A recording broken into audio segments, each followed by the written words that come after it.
Good morning, everyone. Thanks so much for joining us. I know that everyone's got lots of Zoom meetings at the moment, so Izzy and I massively appreciate you taking the time out of your day to have a chat with us about all things thought leadership. So my name's Nikki Kemp and I'm Editorial Director at Creativebrief. And in our session today, we're going to look at how to change the narrative in thought leadership with practical tips about how to grow your profile, as well as looking at how the media ecosystem is fundamentally shifting. So we want to make this session as interactive as possible. So please do ask questions in the chat function and we will get to them at the end.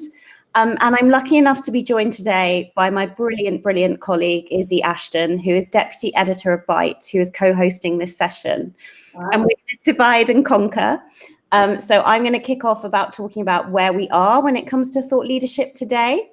And then for the marketing and advertising industry, then Izzy is going to talk about some of the changes happening, which are successfully shifting the narrative and creating more space for a more diverse range of voices to be heard and amplified.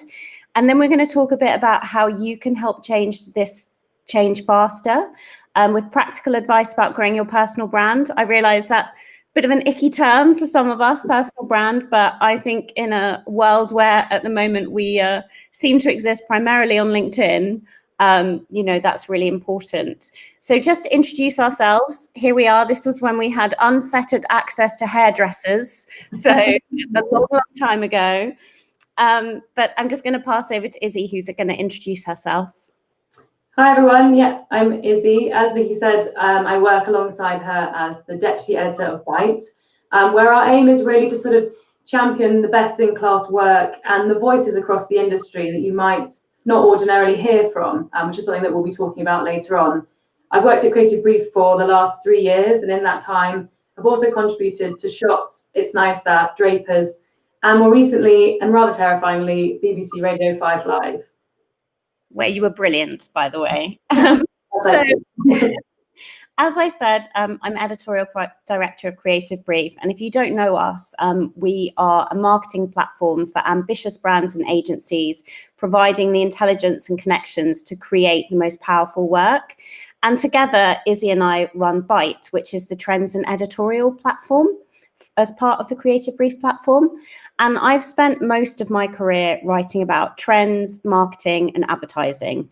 And I've written for publications including The Guardian, The Observer, Shots Campaign, WGSN, The Drum, PR Week, and Marketing. I've also done my fair share of ghostwriting. So ask me later and I can tell you which CEOs in advertising talk about themselves in the third person in a completely non-ironic way, which is worrying. So as I mentioned, Byte is the trends and editorial platform at Creativebrief. So we get thought leadership ideas, new work, people for interviews pitched to us every day. So that really gives us a perspective of kind of the shifts and trends happening in the marketplace, what people are reading, what they're not reading. And very purposely, Byte is very much a platform for new ideas.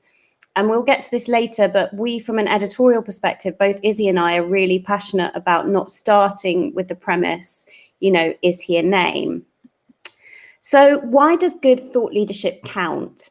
So the premise of this webinar really reflects the huge volume of thought leadership in the marketing and advertising industries.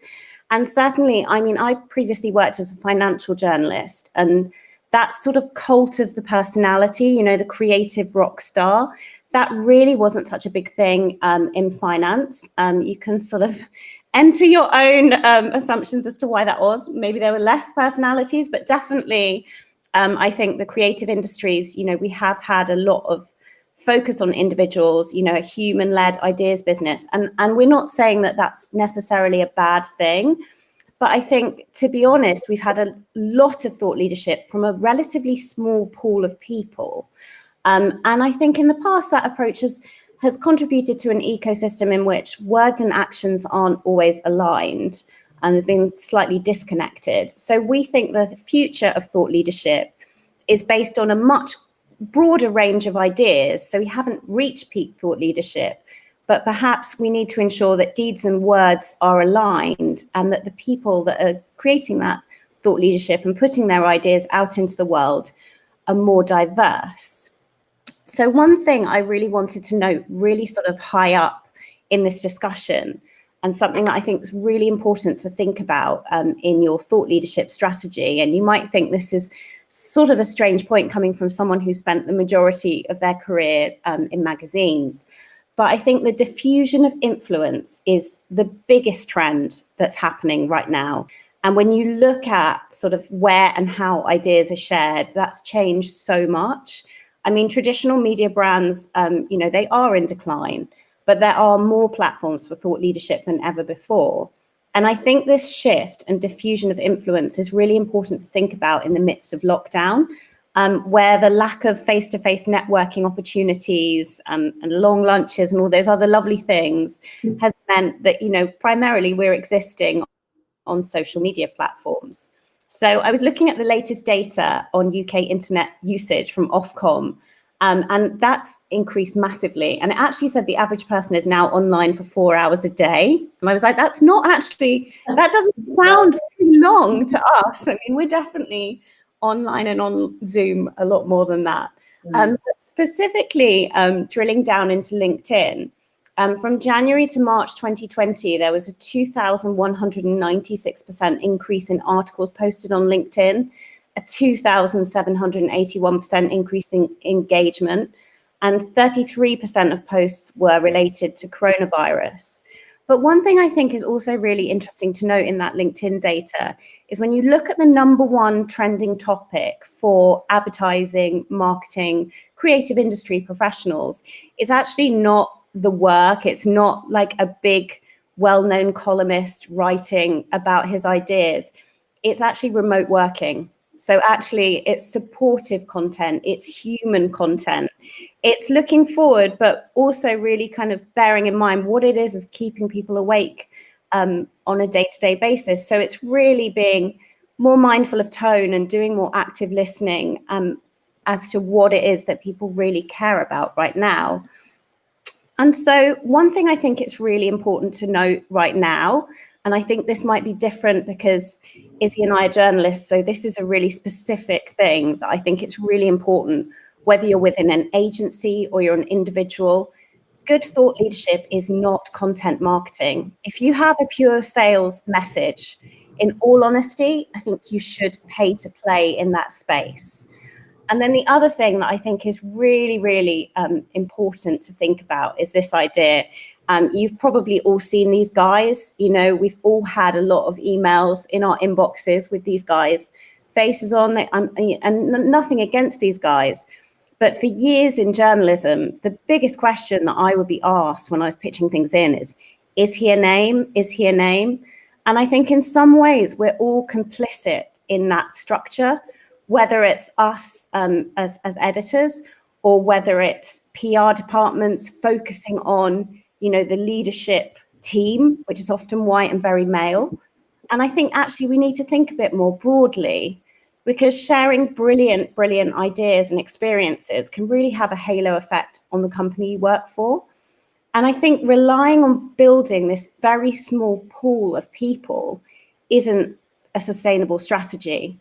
And I think, in all honesty, industry publications, conferences and events, we've all been guilty of fishing from a very small pool.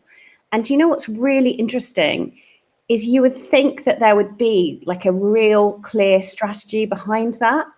And in all honesty, there isn't. Because when I look at things that, really show what it is people are reading, page views, time spent on page, the content that people are sharing, it doesn't necessarily reflect that small pool of people.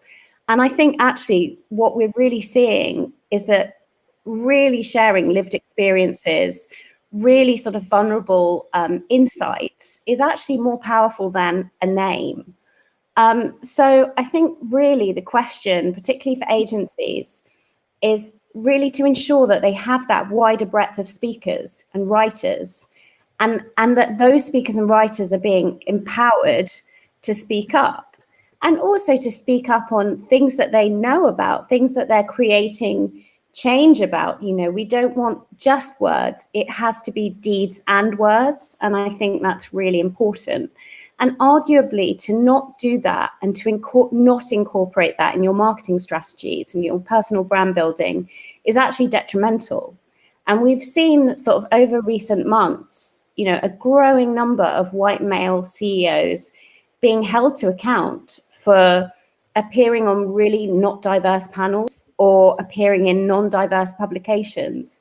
And arguably, we need to do a lot more to ensure that thought leadership is not this garden of weeds of a very small number of people. So with a view on how we're going to change this, I'm going to pass over to Izzy. Thank you, Nikki. Yes, I mean, as Nikki mentioned, we're sort of seeing more people look to self-publish their work across platforms like Medium or even LinkedIn. But another shift that we're really pushing at Byte is the democratization of the platforms themselves. And this means sort of opening up the platform to new writers and different voices, rather than just viewing the creative industries through a very narrow lens.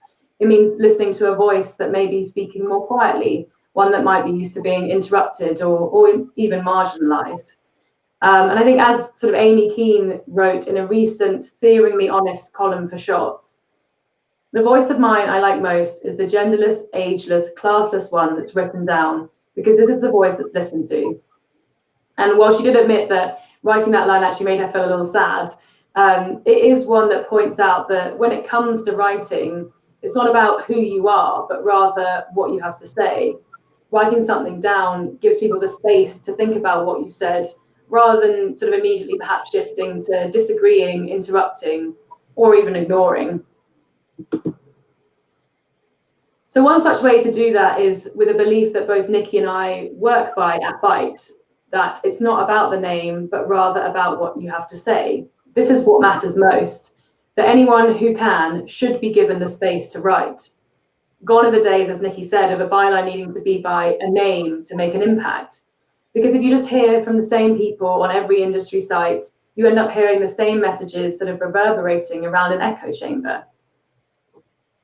So it really comes down to who has the right to speak. Well, if you ask us, it's anyone with a good idea. So with Byte, our aim is to always look outwards, to open the platform up to new voices that aren't often heard, to perspectives that haven't been shared before, and to experiences that are just as deserving of the spotlight. So that might mean a young creative fresh out of school, a middle manager with an opinion to share, or perhaps even a leader who hasn't been given the space to speak up until now. And we want companies to put different people forward for comment, to give them the space to share their opinion and feel empowered to speak up, to voice their ideas and have confidence in them. Because if you invite different opinions, you get different perspectives. And that's how the narrative within the creative industries will just continue to shift. And that's why we can help to ensure that the newest recruits into the industry, or even those stuck somewhere in the middle, can see themselves represented within the media that they are actually consuming. For Byte, that meant the development of the Voices section to give a dedicated space to people who had something to say. These voices are not, however, confined to that section, because Byte's ethos is to create a platform that celebrates creativity and the brilliant minds behind it, whatever their age, ethnicity, ability, or sexuality. It's a platform where all voices can be heard, where, as we both keep on reiterating, it's not about the name, but rather about what you have to say. And this means for us writing about campaigns by young creatives. For example, one from Charlotte Barnard for We Can't Consent to This, that campaigned to change the rough sex defence. It's actually something that was passed into law in Parliament a few weeks ago. So it really sort of demonstrates the power of creativity in partnership with that really vital campaigning. We've also invited industry leaders to explore revealing topics like imposter syndrome or their struggle with working from home, or even sort of how they try to break into the industry. So now Nikki is going to tell us what happens next. Yeah, thank you, Izzy. So I think it's really important for all of us to think about how we can pass the mic. And I think we've seen that I mentioned earlier in terms of, conferences and events, and actually agencies having a negative PR impact by putting forward the same white male leaders. So I think when we think about what's next for thought leadership, I mean, there's no question that we are in the midst of a fundamental shift not just in media consumption habits and not just in where people are spending their time and the growing importance of LinkedIn, but in employee and customer expectations of brands and businesses. And I think what's really clear is that we are in the midst of a reset moment. You know, coronavirus has been incredibly challenging. We've seen, you know, some absolutely tragic loss, and there's no way to sort of see this crisis as a silver lining, but there is no other way to see it than a reset moment for the industry. And I really think from a diversity perspective, that means actually putting diversity as a KPI in your thought leadership program. And that's why I think it's really interesting to look at Pass the Mic. We've really seen this gain traction in consumer and business spaces, where high profile white influencers and celebrities have given their platform, effectively passing the mic to people of colour. And we need to think more critically as individuals, organisations and businesses, how we can bring this approach into the creative industries and create more space for diverse voices.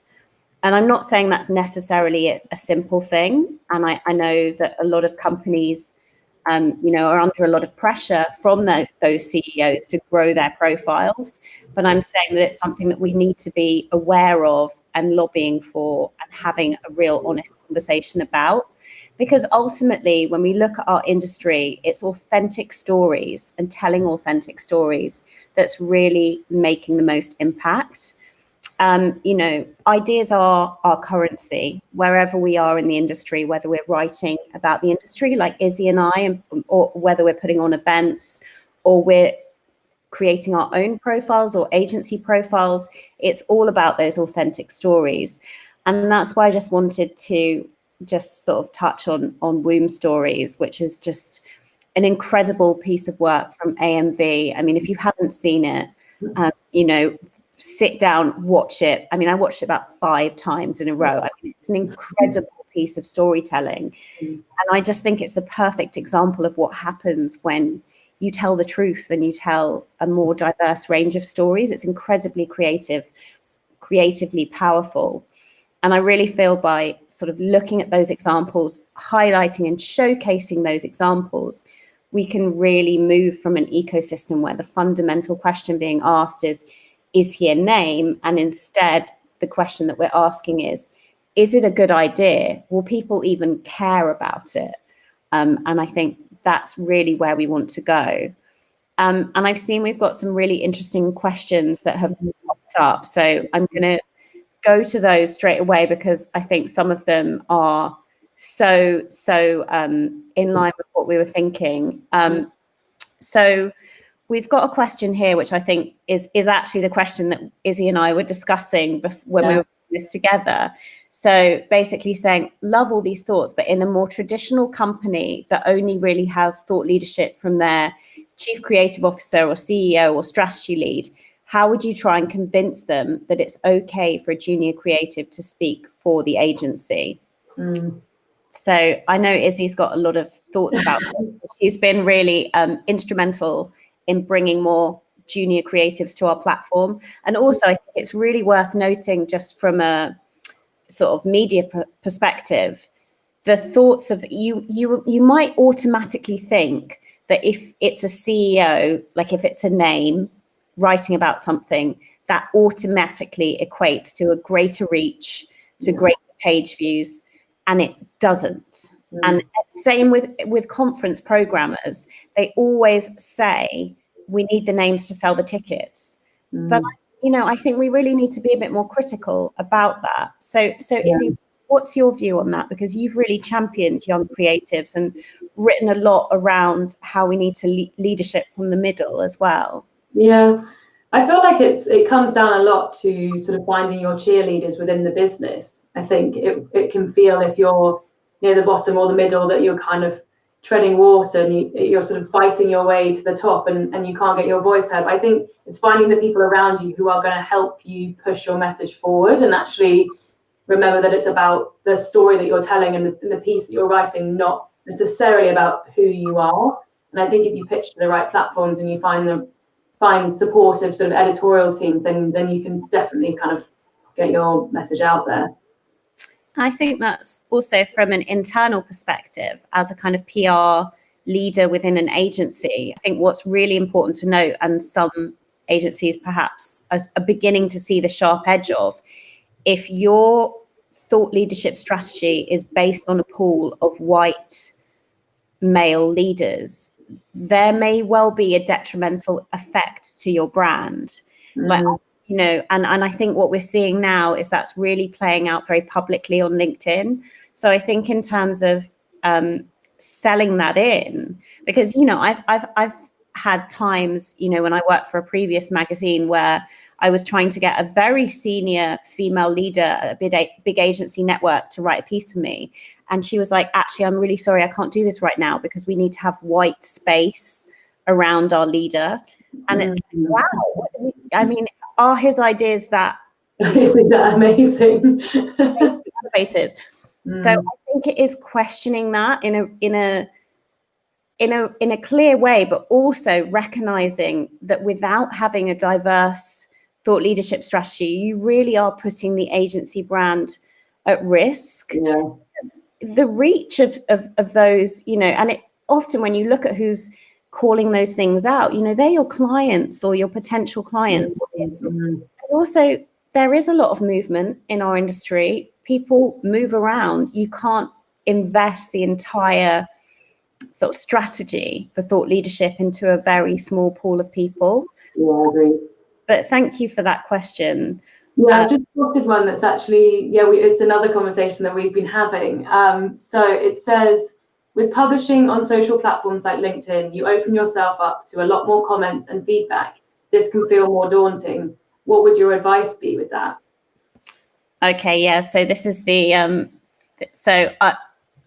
full transparency, in lockdown, I've been watching The Real Housewives of Beverly Hills, really interesting. But I think on LinkedIn, we do have like the weird internet bros of LinkedIn who primarily seem to exist to sort of question your expertise. And I think, you know, I've had a few, you know, spicy comments on LinkedIn.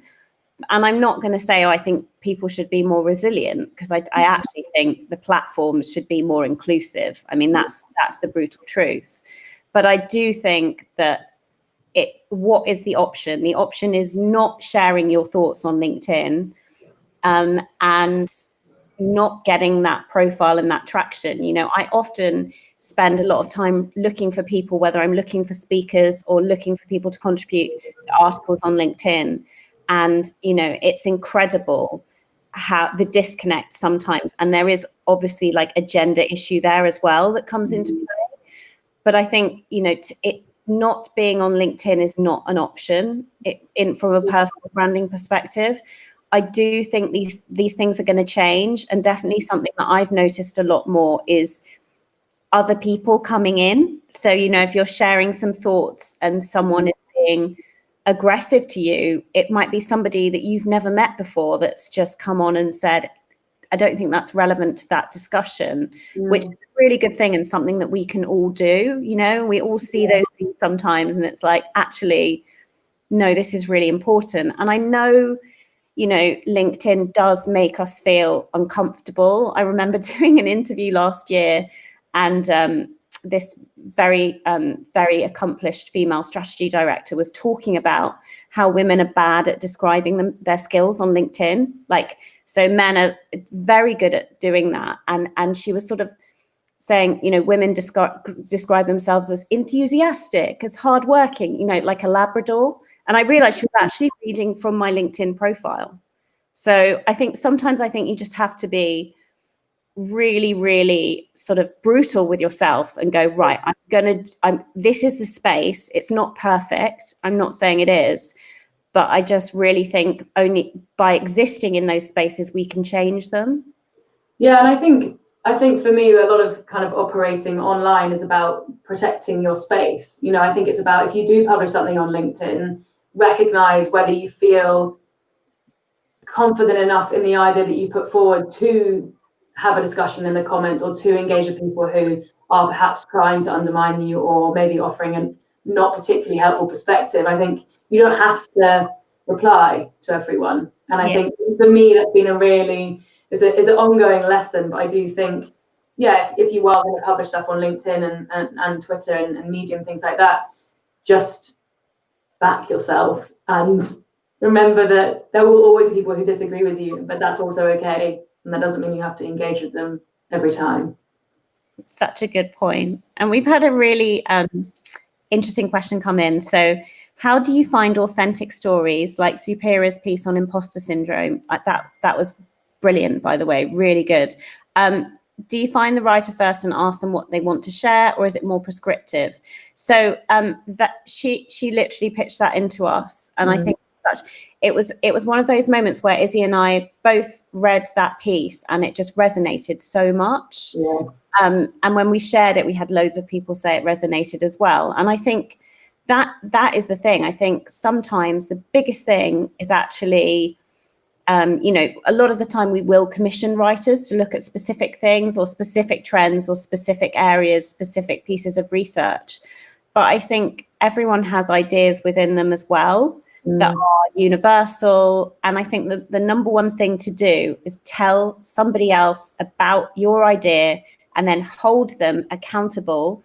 They hold you accountable to actually putting that idea out into the world. And something that we think is really important to remember is there actually isn't any failure in this space. Because if you look actually at some of the most shared stories in our industry over the last few months, they've actually been follow-ups to LinkedIn posts. So there was an incredible post that Sue Higgs at Grey did recently about bullying in the creative industries, which was then followed up on Campaign. And I think that's the thing. It's like there actually isn't the space to fail here because self-publishing is so vital. Yeah. And actually, I'm really bad at doing this, but you should self-publish on LinkedIn because you're backing your ideas. Like that should be something that you do quarterly, that is something that's in your diary that you do regardless of what level you're at. But I think it's being reactive, but also being aware of when it's kind of just tokenism. So I think it's really important to sort of, sometimes you just have a visceral reaction to something. You'll see a campaign, like Womb Stories, and be like, I love this. Yeah. Shows all these trends. This is really interesting. And absolutely, when something like that is in the news, that's a news hook opportunity to pitch into a publication. But also, I think there's things that you can do outside of that are very kind of more long term.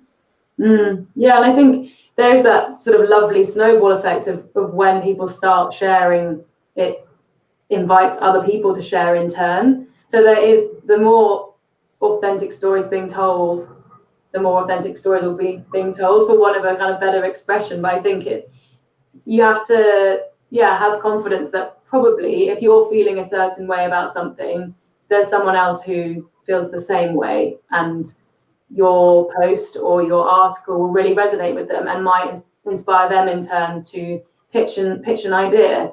And I think, Nikki, to your point about spotting the news stuff, I think just keep an eye on what the platforms are publishing. If they've published, as you said, a story about Womb Stories and about the representation of women, then you can maybe kind of farm off that with another pitch and with a piece. So always important to kind of keep an eye on what's being published and what's already out there. So we've got an interesting thorny question here that because it's a meaty one. So do you think other publications in the creative industry have a similar viewpoint on raising up more diverse voices? Or do you think some of the old guard will continue to turn to only big agencies and big names for comment?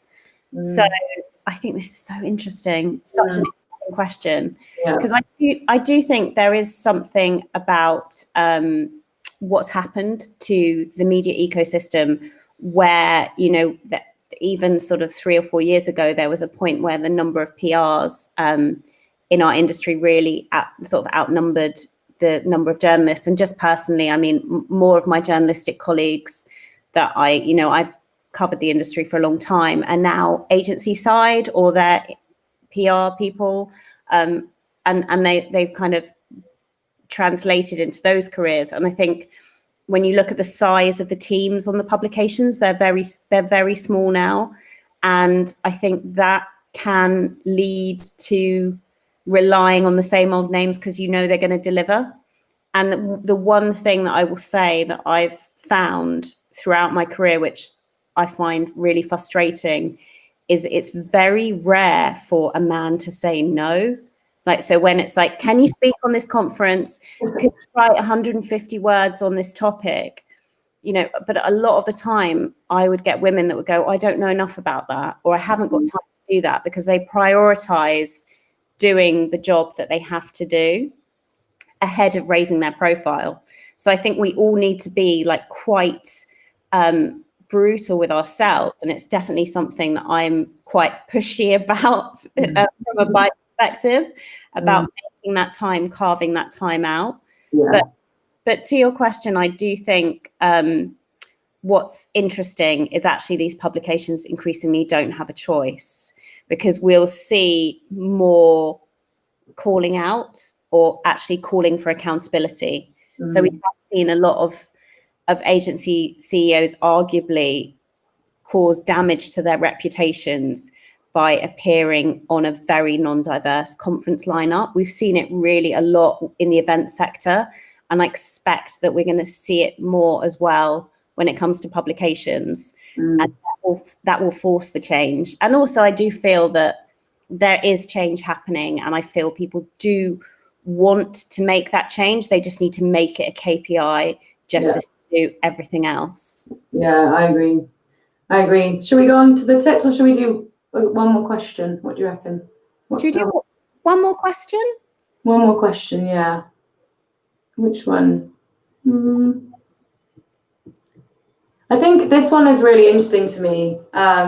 It says, how is BITE supporting thought leaders that are neurodivergent? Those with dyslexia, for example, may really struggle shaping their thoughts and opinions in writing, meaning they will shy away from doing so.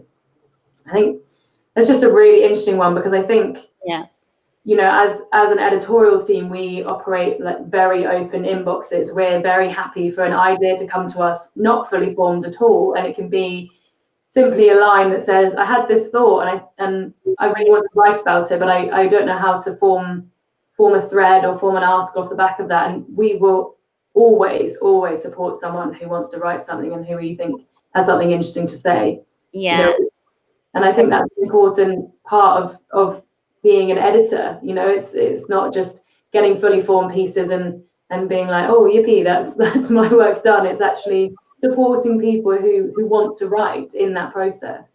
And I mean, in complete transparency, I'm dyslexic. So, you know, if there's something that I can do to sort of help someone else go through that barrier, you know, I'm definitely there for that. And also that's why I'm so lucky to have a colleague like Izzy, who, you know, when my words get muddled up, I don't get any sort of kickback or, you know, what are you thinking with this sentence? We're in the wrong place. That actually, you know, we all get our ideas out into the world in different ways, and we all have different barriers to getting those ideas out. But definitely, you know, if anyone was pitching to BITE and that was holding them back, we can absolutely help. And we do that. We will send and we do it in a very collaborative way. So we'll send that article back. It's not about putting words into people's mouths. It's about us helping to form an idea. And we do that in different ways. You know, I remember when I first started out as a journalist, I would absolutely never, ever allow people to answer questions via email. It was just something we were told, like all interviews have to happen on the phone. And actually for people who are a bit more nervous about their profile, or they have, you know, a few more additional challenges that they're facing, allowing people to do that really can sort of bring more diversity to your platform. So thank you for that question. Yeah, thank you. That means a lot to me as well. Yeah. Right. So, do our top tips. Yeah. So yeah, thank you for all those questions. They're really, really good. I'm sorry we couldn't get to all of them. But we just want to leave you with a few practical tips. But, you know, our inboxes and our minds are always open. So if you do want to follow up with any of these questions, just do drop us a line. So the number one practical tip, and I think Izzy and I have sort of made this quite a few times all the way through, is that representation really does matter. Like, are you making the best of the talent within your organization? And I think the questions that we've had really reflect that sometimes, you know, you've got brilliant communications people within the industry who are trying to make those changes. So those people being empowered to sort of communicate the sort of urgency of that change to their leadership teams. Yeah, definitely. And then I guess to the second point, if you are passionate about something, just get it out into the world, you know, and remember that good ideas aren't down to your job title. That's never been the case. No. And also down to your tenure either. I think that's something that I've learned so much from Izzy, you know, and I feel it's if you have those kind of relationships and that open-minded approach, like you can actually really learn and grow. And the third point is empower people to speak up and share their ideas. And I think this goes to some of the questions that we've had in the chat. You know, are you actually creating a culture in which every person feels they can be part of that conversation? I think that's a big one. Yeah, absolutely. And then the fourth one is definitely one for me, a top tip. Are you too busy procrastinating or waiting for the perfect idea? If that's the case, stop procrastinating, because it's always really important to remember that done is better than perfect. I think that's such a great point, especially right now. I think there's been a lot of pressure around lockdown for people in the creative industries, you know, that great sourdough you're not baking, or that great side hustle you don't have. My side hustle for the first few weeks was like getting a supermarket delivery slot. So, you know, hustle, to be fair. And I think just the last point that we really wanted to leave everybody with, because I really understand at the moment people are under a lot of pressure emotionally, economically. And the last thing we wanted to do in this webinar is leave you with, you know, the pressure that you're not doing enough or you're not, you know, achieving enough when it comes to thought leadership. And I think it is that idea that there is no space for failure, because you really can and should make your own space. Self-publishing is key to building your personal brand. You know, we've all got problems with LinkedIn and Twitter and these networks, but we really need to just get ideas out into the world. That's the number one thing we can all do. We're all in the business of ideas, and that's what we need to be doing.